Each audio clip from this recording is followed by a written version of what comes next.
Hello and welcome to part 2 of our series on workplace performance. Part 2s are always exciting because while part 1 lays out the plot, part 2 is where all the action is, and so it's going to be in this. So bear with me and quickly let's begin.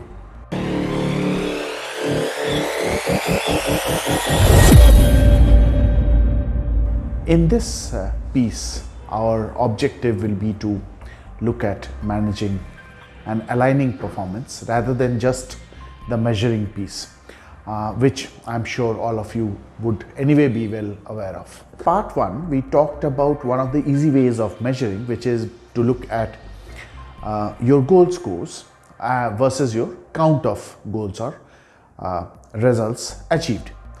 Now, of course, your goal score would derive from the standard KRA parameters, which is revenue, customer, learning, processes, and sometimes even people or leadership, depending on the kind of performance parameters that the organization mandates.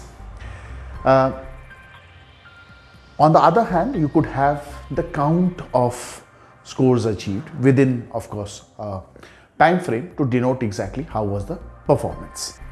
The second way to look at it was suggested to look at it from the twin factors of potential versus performance.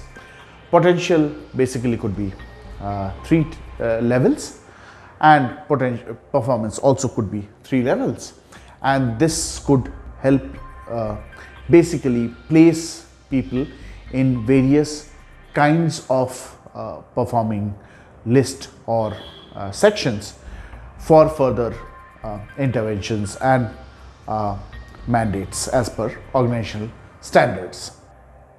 We talked about performance lying between certainty and risk, that certain elements of performance are very certain, while certain part of it include a segment or element of risk, and which makes the performance challenging. This also highlights the kind of difference between what could be called as regular versus discretionary effort. A discretionary effort would definitely include a higher amount of risk taking, whether it's time in the sense of putting in higher amount of time, or higher amount of quality, or bringing in a considerably higher amount of revenues or saving cost, as we discussed in part 1, as discretion, and hence the culture and concept. What we'll notice is that basically what we are talking about is productivity. When productivity reaches a certain peak, when productivity involves certain of those factors of the discipline or effort, it brings in not only results, but it also allows us to both measure and attain risk standards.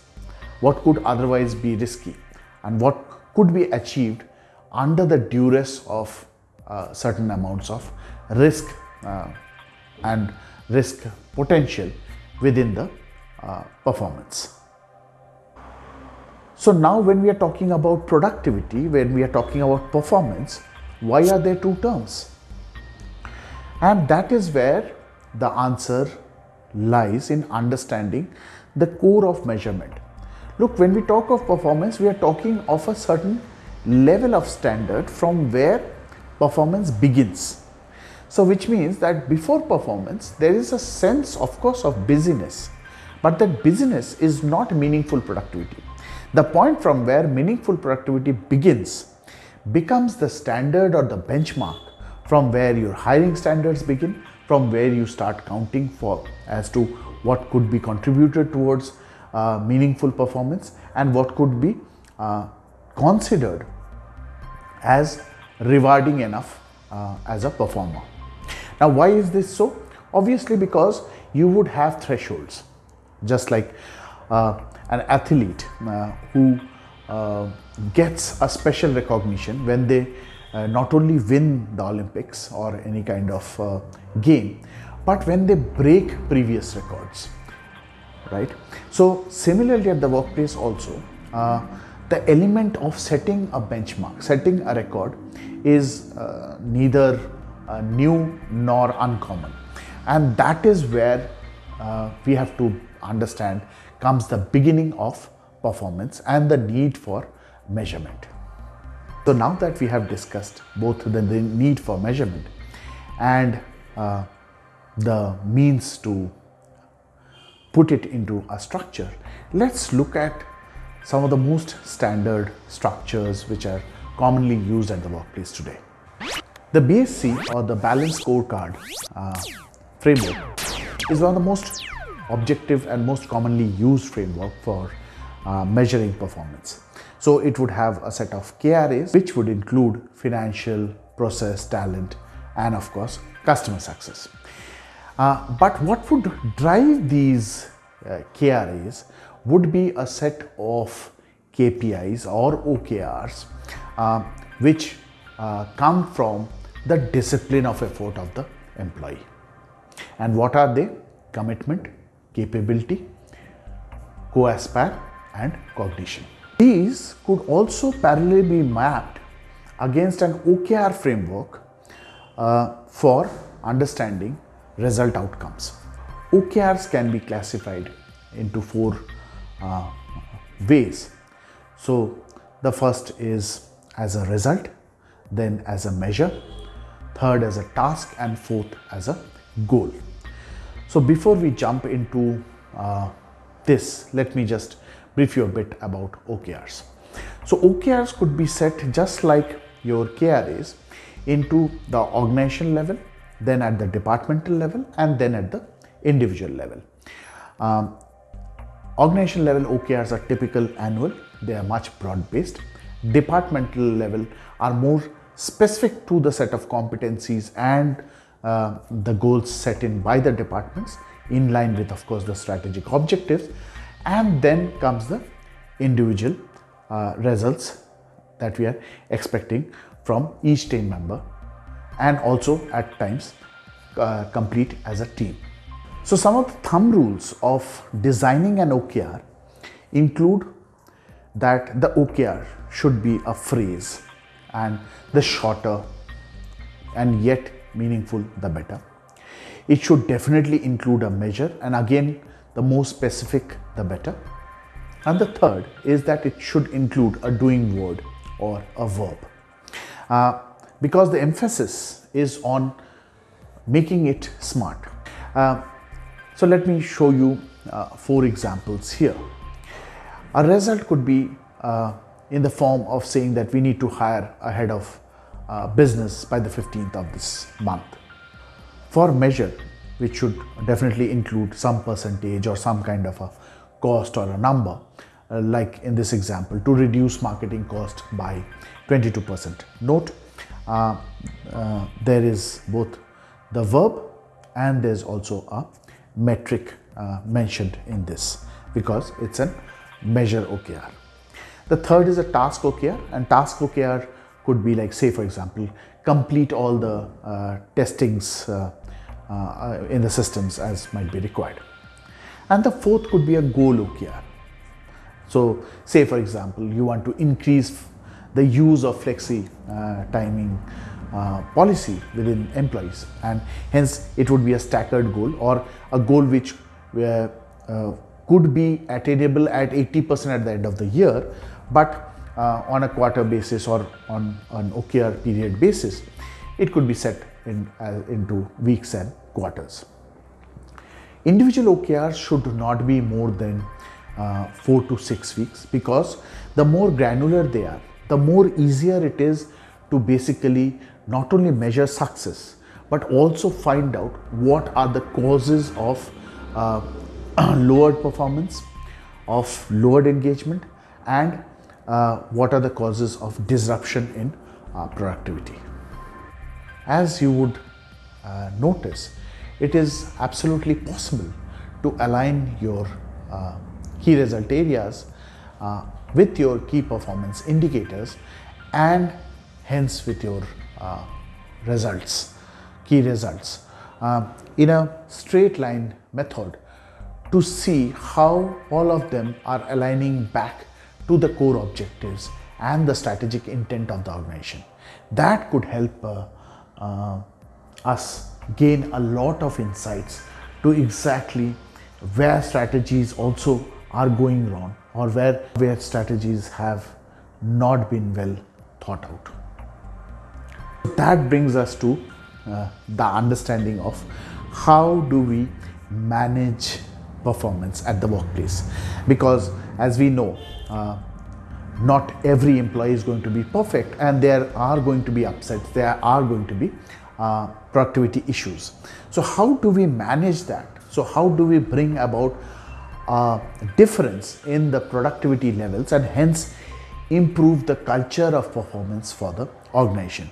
By the way, those who have not viewed my culture series, I would also request them to go and see it. I'll leave back the link, the I link over here and plus in the description. So when we talk of culture, what we need to keep in mind is that we are looking at everyone to put in their best efforts in terms of their sense of discipline of efforts.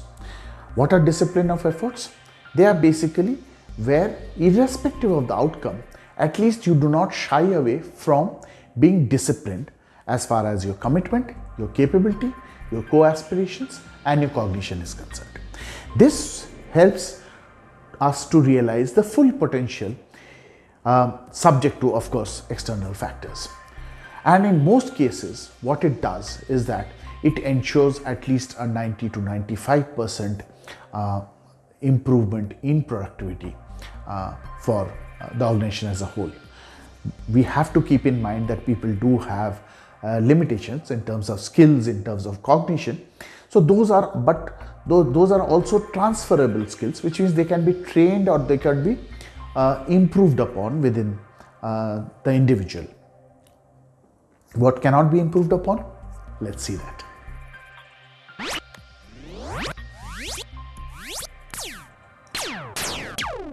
So when we are faced with low performance as per the benchmarks or the threshold limits that we have set upon ourselves as an organization to achieve or to classify as performance, we could ask people below the threshold to opt for one or multiple of these four questions as reason.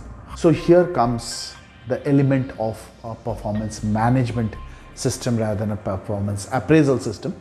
Appraisal systems will not have these capabilities, but a good performance management system will definitely allow you to ask questions or to run concurrent surveys based on performance results. In fact, one of the prototypes that I had designed allowed you to even reach out to a client to take client feedback on customer success as one of the parameters to measure how effective the employee has been.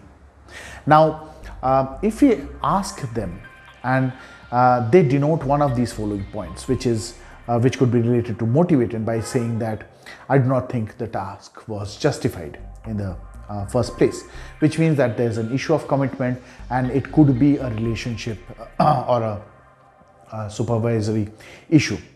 The second is of capability, where if someone says that it was beyond my understanding, or I did not understand the task properly, or I do not know how to execute it, could be an issue of learning, and hence an immediate routing of that individual to the L&D department becomes a very wonderful way to manage and see that you are not losing out on performance hours. Now notice one thing, that the first cause and the last cause are typically the biggest which normally happen at the workplace. 2 and 3 are much rare, because not knowing the required skills is very rare, because most people are experienced or at least are put on the job post some kind of training and higher or higher and training kind of exercise, and plus also they are measured for their skills particularly. Now the third aspect is of co-aspire, and that also is a slightly dangerous sign where someone says that I did not have the required support, and that hints at also the issue of engagement or the individual needing some kind of coaching intervention. The fourth answer that I would have completed it if I had more time is a hint towards lowered cognitive abilities, which means the person did not either do a proper prioritization or did not have a good understanding of time management, and hence did not use the right logic processes to deliver on the task.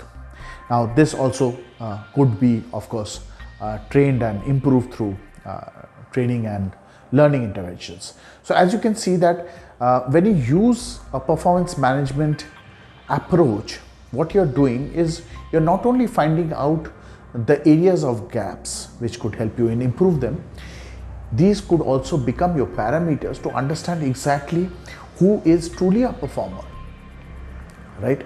And your highest marks would probably go for 1 and 4, people who are very high in commitment and of course henceforth loyalty, and the second is people who are high in cognitive skills.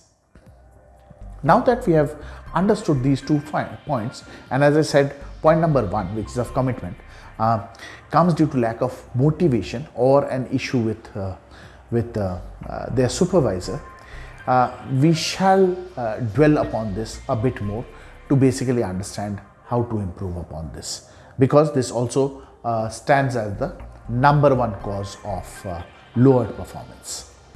There's a very famous framework of the 3H, the head, the heart and the hands. What this signifies is basically rationality, emotion and experience as the 3 factors which often hold back our intrinsic motivation. Take for example, when someone has been given a target which is, say for example, 80% above their previous target, one would have typically lost all motivation to achieve it purely because they don't find it rational enough to achieve, right? An 80% increase in target is not rational unless of course you have more hands, more feet, bigger territories, bigger markets, and of course a booming economy to support such numbers. So you see that here one needs to be convinced about the outcome first. One needs to be convinced about rewarding outcomes first in their own heads before they can be motivated. The second is of the heart, and the heart is all about finding happiness in a task.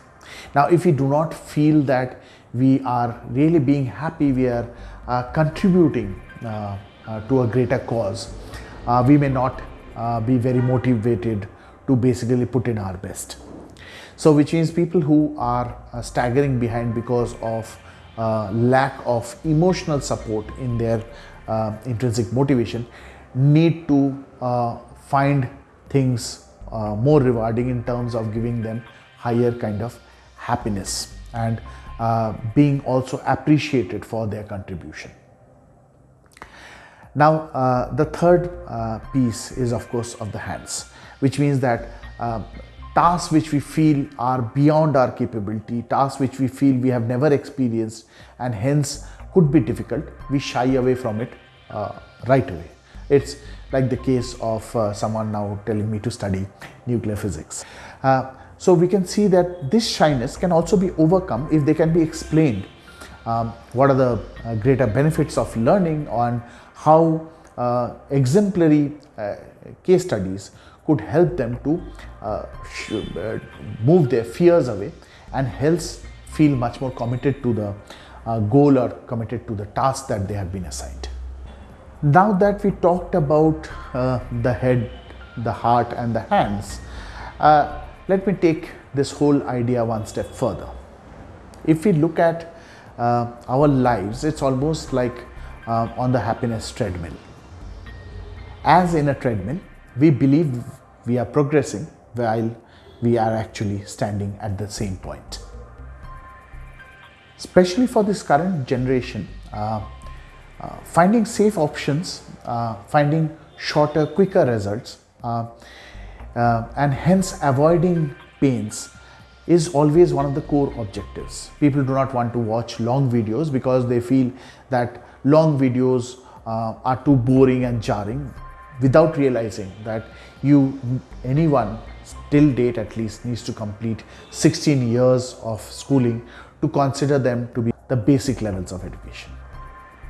Even after that, I find, and all of us know, that we still lack in a lot of areas in our sense of understanding, logic, comprehension, cognition. So when we prefer limited optionality, or at least prefer safe options, what we are also preferring is shorter or limited gains, because every risk gets linked with reward, right? And now you can see the whole picture tying up, that people who avoid risks are also the non-performers or the average contributors. People who prefer risks are the people who are not on a treadmill and really love to take that risk, jump forward and achieve things for themselves.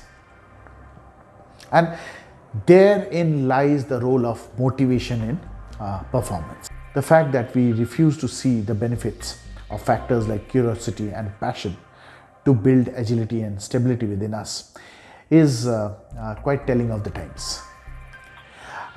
And that's where non-performance becomes an issue at the workplace and is often brushed under the carpet because of either again lack of knowledge or understanding, or the lack of pursuing performance as an managing objective rather than an appraisal objective, as a managing objective versus a measuring objective.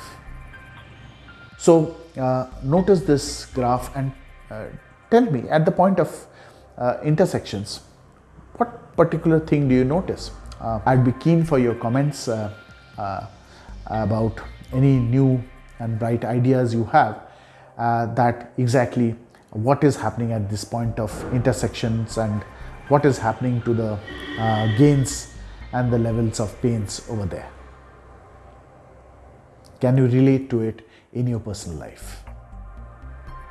This way, what happens is that the gains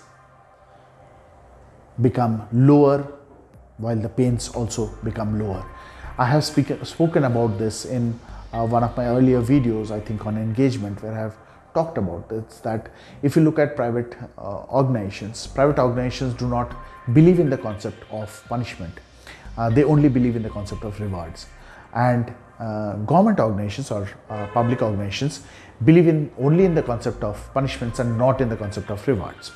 And that is what is often missing, because we have to understand reinforced learning always happens when there is a punishment and a reward happening parallelly. It is the yin and yang concept. It is the karma concept, that both good and bad live together. They are two ends of the variable. If certain things are good, it will also contain certain things which are bad. Like the fact that if you have to feed yourself, you would have to kill a plant at the bare minimum. So if we have these qualities together, we'll find what is often called as mindful productivity, or achieving what is called as the flow state. With this, I will end this session here. I am very thankful for all the support that we have been receiving. We honestly thank you for your encouragement, and we look forward to seeing much more encouragement and support from you. For people who want to engage us, please reach out to us. You can write to us at score@pexitics.com or visit us at our website pexitest.com. Our solutions in the space of both HR management, HR consulting, and HR analytics has now reached and helped more than 40,000 people, and we hope the next in line is your organization. With this, I would like to thank you and wish you a wonderful day ahead.